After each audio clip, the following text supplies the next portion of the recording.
Sheria ya mtoto ya mwaka 2014 imeeleza wazi kabisa zile haki za msingi za mtoto ambaye ndo mwanafunzi, na zote mnazifahamu zile basic needs. Tunasema food, shelter and clothes, zile basic needs. Sasa kila mzazi anawiwa na analazimika kumhudumia mtoto wake kwa yale masuala yote muhimu ya kila siku, kikiwepo chakula. Kipindi ambacho yuko shule, kile chakula ambacho itakiwa ampatie akiwa nyumbani ndio hicho amtakiwa ampatie akiwa shule. Hakuna minzi yoyote ya mwanafunzi kuweza kuconcentrate akiwa na njaa au hajala, na ndio maana tunasisitiza. Na tumeona kabisa kuna baadhi ya shule ambazo walikuwa hawapati chakula cha mchana, baada ya kupata chakula cha mchana tumeona kitaaluma zimeweza kupanda na ufaulu umeweza kuongezeka. Kikao chetu hiki cha leo tulidhamiria kujadili masuala ya maandalizi ya utekelezaji wa mpango mkakati wa mkoa ambao tulishakubaliana kabla ya tarehe 30 Disemba 2025 kama mkoa wa Arusha. Tulitengeneza mkakati ambao sasa tunaanza kuutekeleza mwaka 2026. Kwa leo tulikuwa tunapitishana kuona namna gani tunaweza kuanza kutekeleza.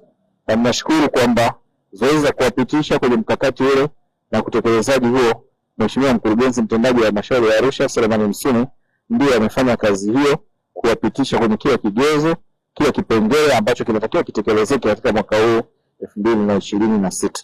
Lakini swala jingine, kufuatilia mpango kazi wa shule salama ili kuzuia unyanyasaji na ukatili wa kijinsia kwa wanafunzi wa rika zote.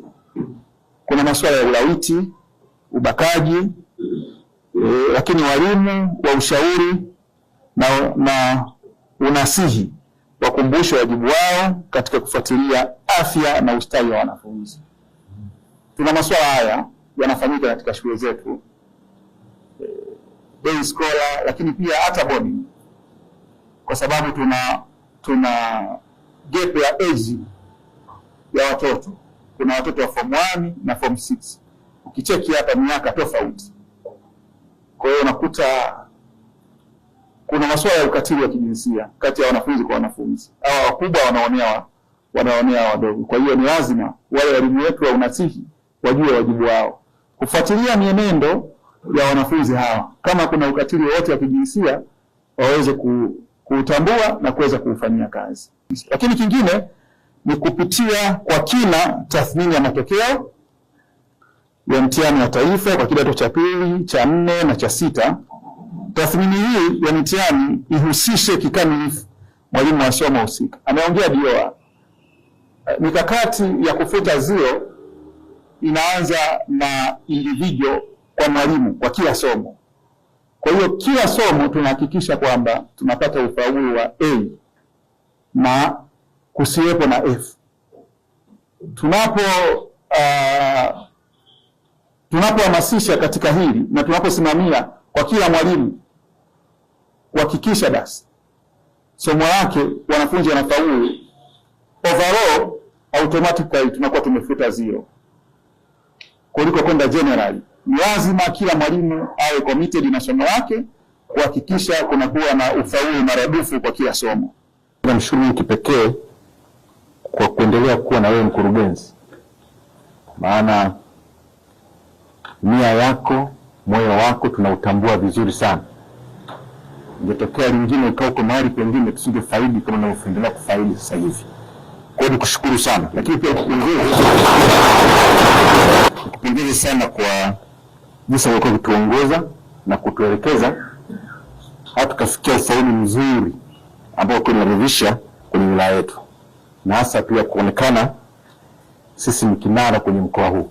Na tumekubaliana kwamba kabla ya mtihani wa kidato cha 6 tunaenda kufanya mtihani wa kidato wa pre-national ambao ni mtihani wa mkoa, unaandaliwa katika ngazi ya mkoa, lakini unaenda kusimamiwa katika ngazi ya halmashauri kwa ajili ya maandalizi, tuwapime wanafunzi wetu kabla hawajafika mwezi wa 5 kwa ajili ya mtihani huo. Lakini si hivyo tu, tunaelekea kipindi cha maandalizi ya michezo, UMISETA na UMITASHUMITA, lakini tukatumia kikao hiki cha leo kujipanga upya, kuandaa wanafunzi, kuweka mikakati ya kuandaa wanafunzi kwa ajili ya kujiandaa katika michezo, ili tusiwe wasindikizaji, turudi na makombe mazuri katika halmashauri yetu ya Arusha. Na sambamba na hilo, leo tunapokea kombe kubwa kabisa, makombe mawili tumeyapokea yaliyofanyika siku ya Jumamosi katika bonanza la Msumi Bonanza Cup.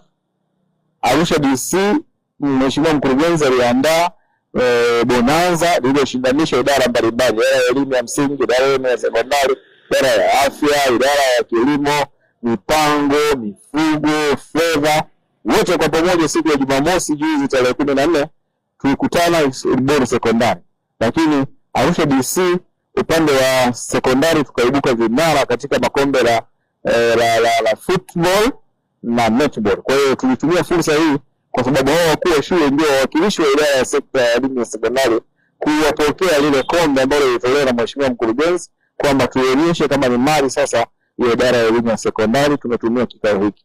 Kwa hiyo kikao chetu kilikuwa ni kizuri, lakini hadi sasa tunaendelea kumalizia kwenye hatua ya tathmini ya utendaji kazi wa mwalimu. Kuna mfumo ambao ni TECMIS, ni mfumo wa tathmini ya utendaji kazi wa mwalimu.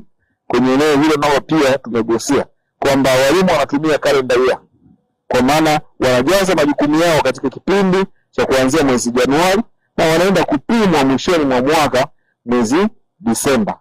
Kwa hiyo sasa ni kipindi cha kujaza. Kwa hiyo tumetumia fursa hii kuwapitisha wakuu wa shule kwenda kuhakikisha kwamba kwa dirisha lililofunguliwa hili tarehe 9 mpaka tarehe 28 kwamba walimu wote wanahakikisha wanajaza majukumu yao kwenye mpango wao na wana plan. Then baada ya hapo kila mkuu wa shule hakikisha anafanya assessment ya kila Alhamisi kwa mwalimu wake.